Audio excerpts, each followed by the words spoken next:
Olá pessoal, dando sequência aqui ao estudo das fundações. Nós já sabemos o que é uma fundação. Fundação é uma pessoa jurídica constituída de um patrimônio destinado a um fim. Sabemos também que para criar uma fundação é preciso que, primeiramente, o fundador promova uma dotação patrimonial. Dotação esta que tanto pode se perfazer inter vivos, por escritura pública, ou causa mortis, através de testamento. Falamos também que a dotação deve conter uma relação de bens livres, bem como a especificação do fim. Fim que deve ser religioso, moral, cultural ou de assistência. Também ressaltamos que quando a dotação é feita causa mortis, o ato é perfeitamente revogável. Pode ser revogado a qualquer tempo. Porém, constituída a fundação inter vivos, o instituidor não pode voltar atrás. Pelo contrário, ele é obrigado a transferir os bens ao patrimônio da fundação. E se não fizer, esses bens serão registrados em nome dela, através de mandado judicial. Na sequência, esclarecemos que, encerrada a dotação, deverá ser elaborado o estatuto da fundação. E que o estatuto normalmente é feito pelo próprio fundador, o que não impede que ele delegue a incumbência a um terceiro. Sendo que, caso ocorra delegação a terceiro, é preciso que o fundador especifique um prazo dentro do qual o estatuto deva ser concluído. Mesmo porque, se não houver prazo, reza o Código Civil, este prazo será de 180 dias. Concluído o estatuto, leva-se o mesmo à aprovação da autoridade competente. E que autoridade competente seria esta?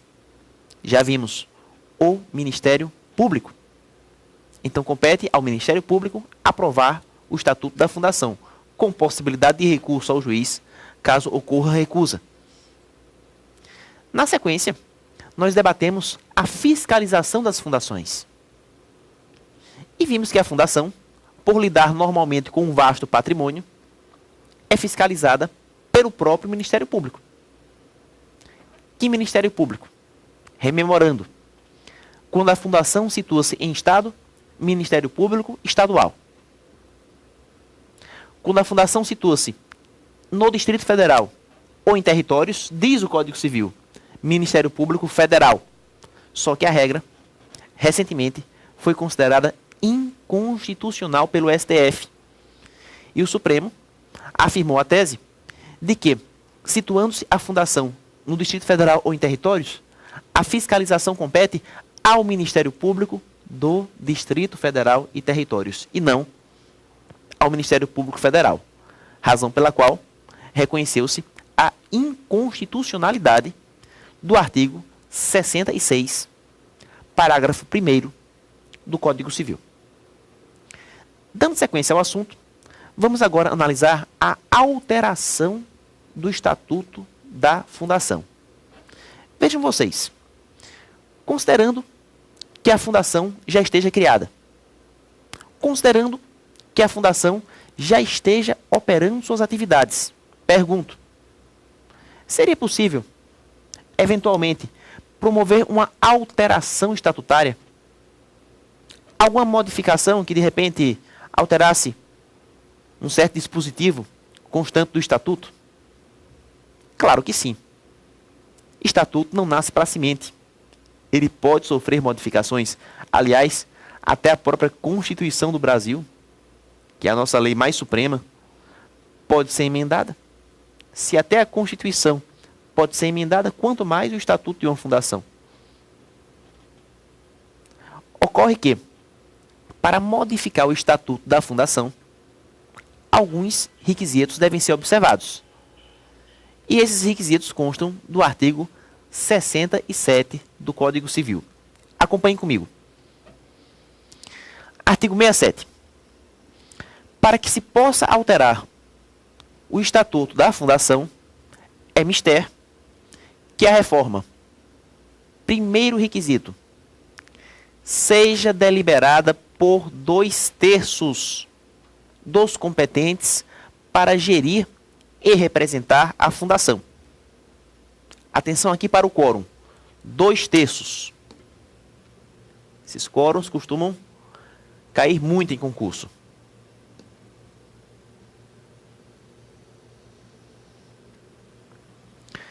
Segundo requisito, não contrarie ou desvirtue o fim desta. Terceiro requisito, seja aprovada pelo órgão do Ministério Público e, caso este a denegue, poderá o juiz supri-la a requerimento do interessado. Então nós temos aqui 3 requisitos, 3 exigências legais, a fim de que se possa promover a alteração do estatuto de uma fundação. E o primeiro requisito, que essa reforma, que essa alteração, seja deliberada por 2/3 dos competentes para gerir e representar a fundação. Pessoal, estamos aqui diante de um quórum qualificado. Sabe o que é quórum qualificado? Quórum qualificado é o quórum que supera a maioria absoluta. Porque a maioria absoluta significa metade mais 1. Aqui nós temos mais que isso. Nós temos a necessidade de uma deliberação de 2/3. Então, se a fundação, por exemplo, tiver 18 administradores, a maioria absoluta de 18, quanto é? 9. Aliás, 10, né? 18, metade mais 1, seriam 10. 2/3 seriam 12 votos. Então percebam que 2/3 supera o critério da maioria absoluta. Considerando esse quórum qualificado, vindo a reforma a ser aprovada por 2/3 dos competentes para gerir e representar a fundação, nós estaríamos satisfazendo com isto o primeiro requisito da reforma, que se dá, repito, através desse quórum de 2/3. O segundo requisito, que a reforma não contrarie ou desvirtue o fim da fundação. Ou seja, que ela não vá de encontro ao fim. Não pode a reforma, por exemplo, transformar uma fundação cultural em fundação religiosa. Ou uma fundação assistencial em fundação cultural. Simplesmente, o fim da fundação deve ser preservado contra tudo e contra todos. Então, impossível, não há a menor chance de se modificar a finalidade de uma certa fundação. Nem a reforma estatutária tem poderes para isso. Porque a reforma será aceita desde que não se contrarie ou desvirtue o fim dessa pessoa jurídica. E o terceiro requisito, a aprovação do Ministério Público. Do arroz de festa. Então, mais uma vez, compete ao Ministério Público intervir no procedimento desta feita para aprovar eventual modificação estatutária. Caso o Ministério Público denegue essa aprovação, caso o Ministério Público não aprove, cabível aqui suprimento na Justiça. É possível que a parte interessada recorra ao Judiciário e peça para que o juiz supra aquela aprovação que o Ministério Público se recusou a outorgar. Então, com isso, nós temos os 3 requisitos necessários para se perfazer uma eventual alteração estatutária. Não é fácil? Deliberação de 2/3, que não se contrarie o fim, aprovação do Ministério Público. Lembra a propósito que há um certo tempo atrás eu estava lendo uma prova de concurso e nessa prova dizia assim, que para alterar o estatuto de uma fundação é preciso o consentimento do fundador. Certo ou errado? Obviamente a questão está errada. o consentimento do fundador não é necessário para a alteração do estatuto. Mesmo porque o fundador pode até estar morto. A gente não viu a fundação testamentária? Se nós verificarmos as fundações existentes aqui no Brasil, vamos encontrar várias onde seus instituidores já estão falecidos. Por exemplo, Fundação Roberto Marinho, Fundação Gilberto Freire, são fundações cujos fundadores já morreram. Então, não há como você colher a aprovação do fundador. Não é, nem nunca foi requisito para se promover alteração estatutária. Em outro concurso eu vi assim: é possível que a reforma possa contrariar o fim da fundação, desde que ocorra unanimidade de votos. Então, se houver unanimidade de votos, dizia a questão, a reforma pode alterar o fim da fundação. Certo ou errado? Errado. Nem a unanimidade tem esse poder. E por que não? Porque os requisitos elencados no artigo 67 são cumulativos. Tem que preencher os 3. E o segundo é que não se contrarie ou desvirtue o fim da fundação. Só isso. De modo que nem a unanimidade terá competência, terá aptidão para alterar o fim dessa pessoa jurídica. Passemos agora à leitura do complemento do artigo. Acompanhe.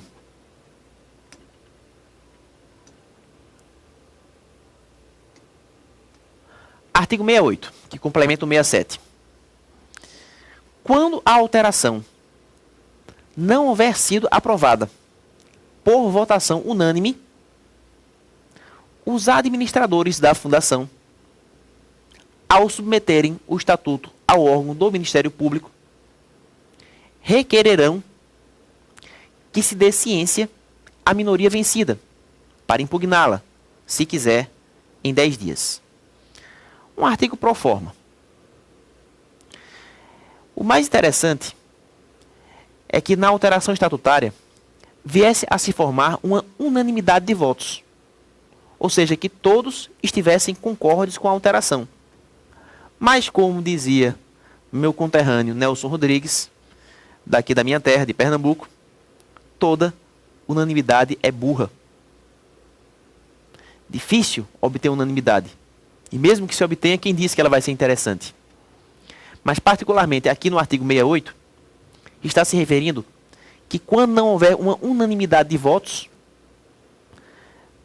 deve ser promovida uma ciência, uma notificação à minoria vencida, à minoria que não concordou com a modificação estatutária, para se, querendo, possa impugnar a reforma dentro de 10 dias.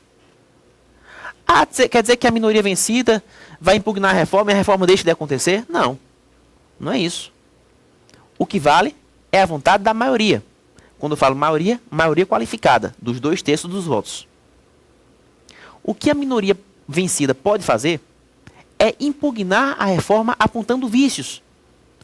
Dizer que aquela reforma está viciada. Por exemplo, que a reforma contraria o fim, que a reforma não foi aprovada pelo Ministério Público competente, que não foi colhido o quórum de 2/3. É por esse motivo, por essa razão, que tem que se dar ciência à minoria vencida.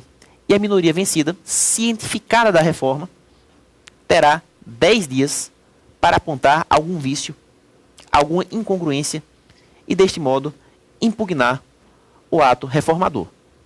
Portanto, em nenhum momento, a lei está conferindo a essa minoria o direito adquirido, líquido e certo, de derrubar a reforma. Não. Mas sim de impugnar a reforma se a mesma contiver vícios. É dessa maneira que deve ser entendido o artigo 68 do Código Civil.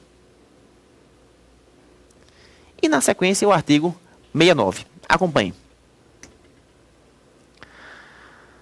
Tornando-se ilícita, impossível ou inútil a finalidade a que visa a fundação, ou vencido o prazo de sua existência, o órgão do Ministério Público ou qualquer interessado lhe promoverá a extinção, incorporando-se o seu patrimônio, salvo disposição em contrário, no ato constitutivo ou no estatuto, em outra fundação, designada pelo juiz, que se proponha a fim igual ou semelhante. É um artigo longo, mas que pode ser decomposto em partes. Aliás, com esse trabalho de decomposição jurídica, o estudo fica mais bem facilitado. Vamos tentar fazer um esquema para interpretar o real alcance do artigo 69 do Código Civil, que retrata nada mais nada menos do que a extinção da fundação. Acompanhe comigo.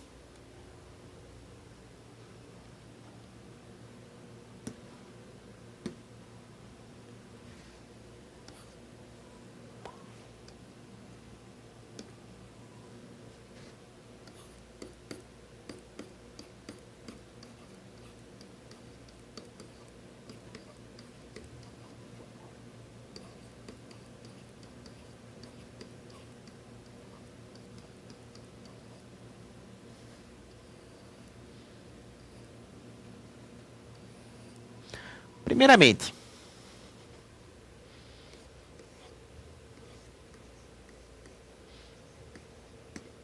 quais são as causas que podem levar a essa extinção? A extinção acontece pelas seguintes causas: quando o fim da fundação se torna ilícito,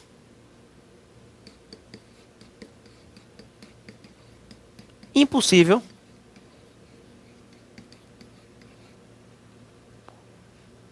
ou inútil,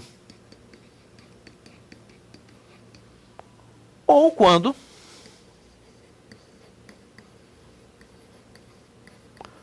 vence o prazo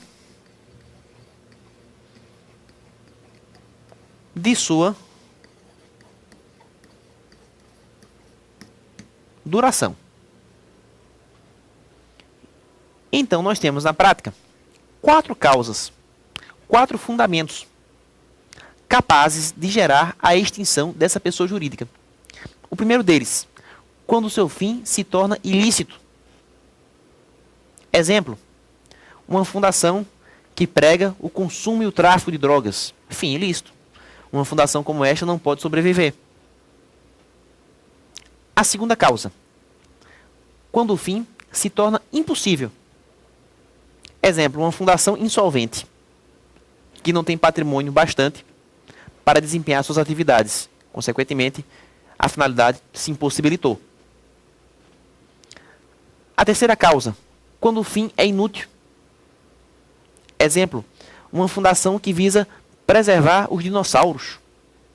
Que fundação maluca é essa, pessoal? O seu fim é inútil, ela não pode se manter.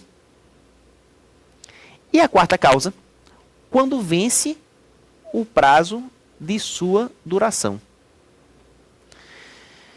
Vejam vocês, a grande maioria das fundações, pelo menos todas as que eu conheço, foram criadas por prazo indeterminado. Cria-se a fundação e deixa ela funcionando enquanto for possível. Só que nada impede que o fundador estabeleça um prazo máximo. A minha fundação perdurará o lapso temporal máximo de 10 anos, de 20 anos, de 50 anos. E aí, nesse caso, quando for assinalado um prazo máximo para a duração dessa pessoa jurídica, findo esse prazo, a fundação automaticamente se extingue. E a extinção aqui será motivada pelo término do prazo de sua duração.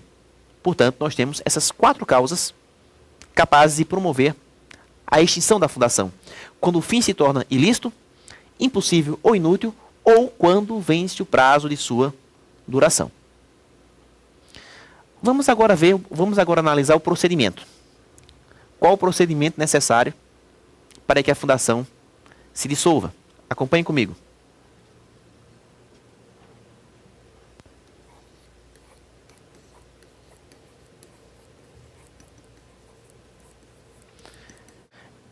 Esse procedimento deve se pautar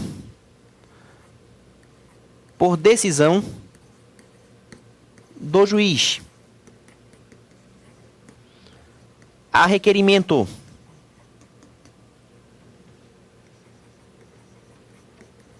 do interessado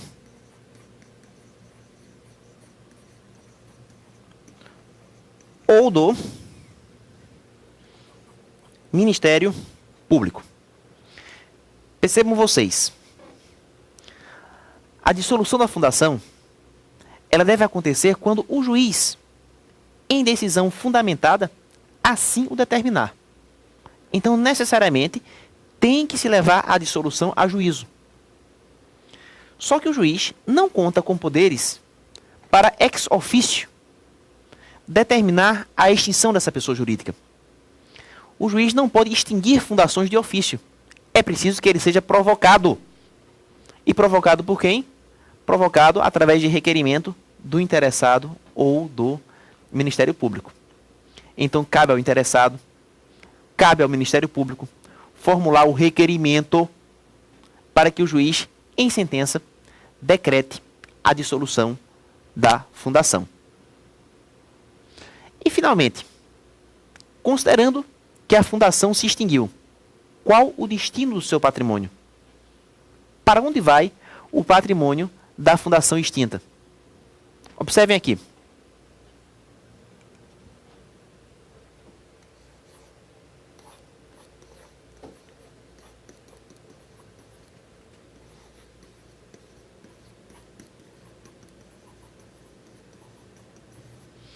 O destino do patrimônio remanescente, que é aquele patrimônio que sobra depois de pagas todas as dívidas, será exatamente outra fundação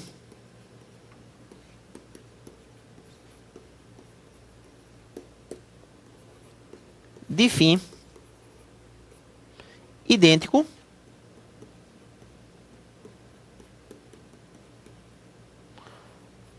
ou semelhante,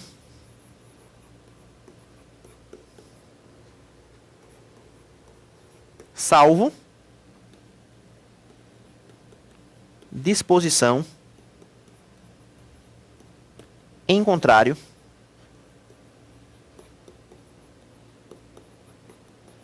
no estatuto.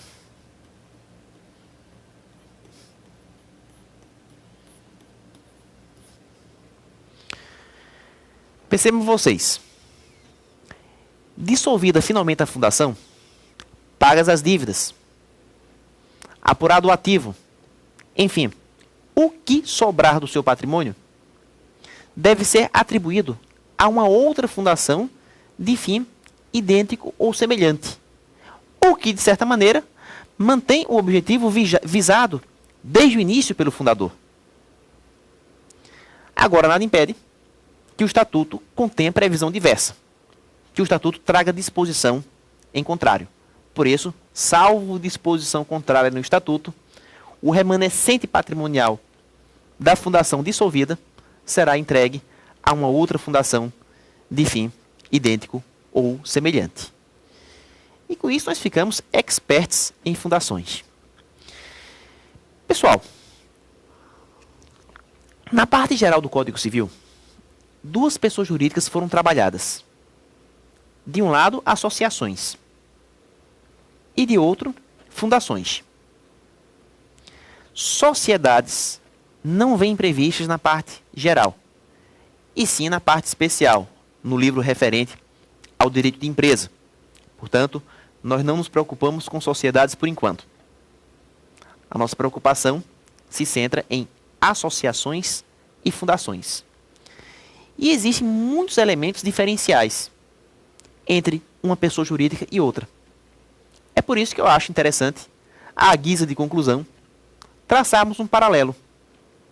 Um esquema que aponta as diferenças principais entre as fundações e as associações, porque com esse esquema não há como se perder nos concursos públicos. Então vamos a ele. Acompanhe aqui.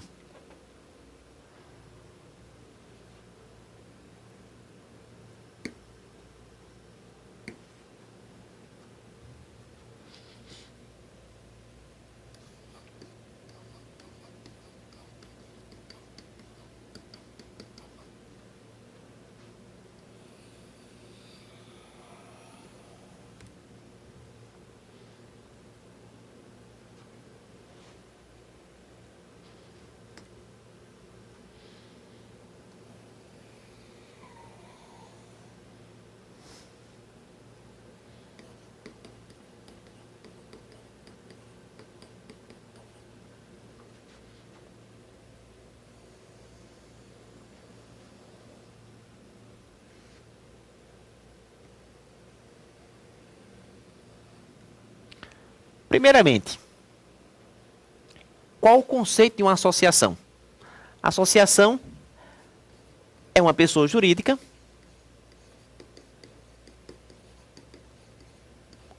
formada da reunião de pessoas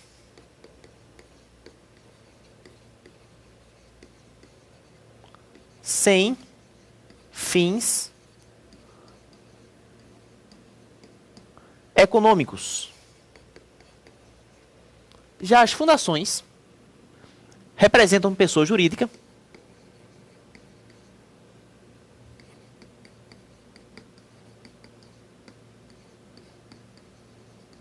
formada de um patrimônio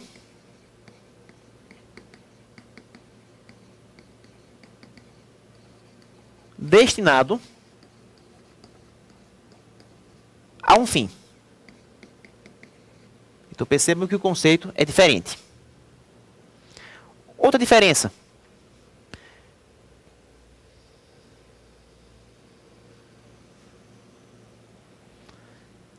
Tem a ver com a alteração do estatuto. Nas associações, a alteração do estatuto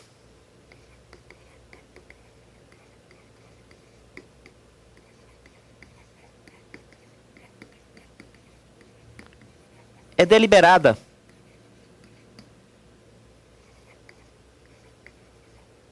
por Assembleia Geral.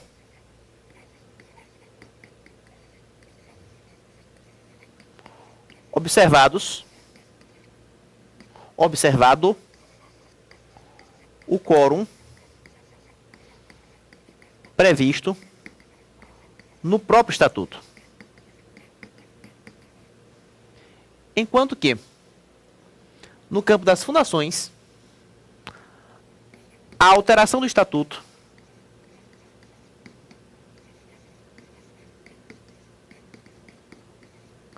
requer 2/3 dos votos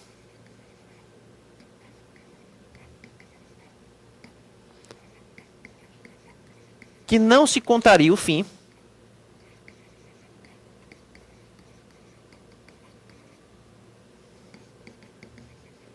e a aprovação do Ministério Público. É uma diferença importante. Finalmente,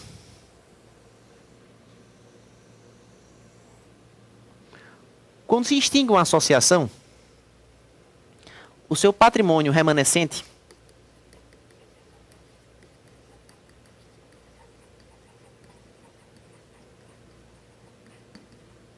é destinado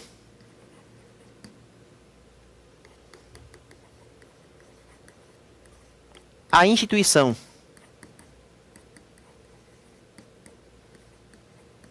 prevista no estatuto,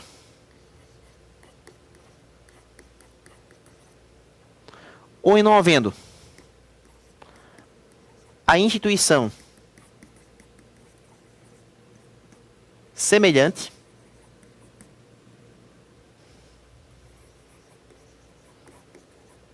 ou em não havendo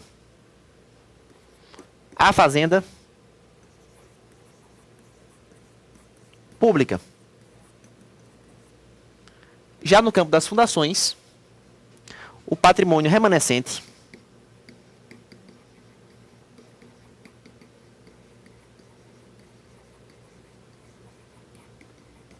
salvo disposição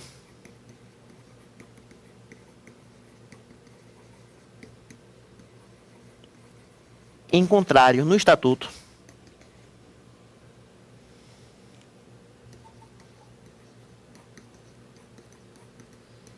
é destinado a outra fundação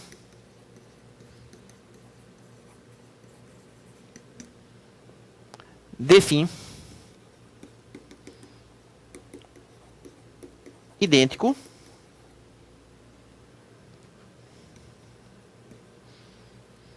ou semelhante.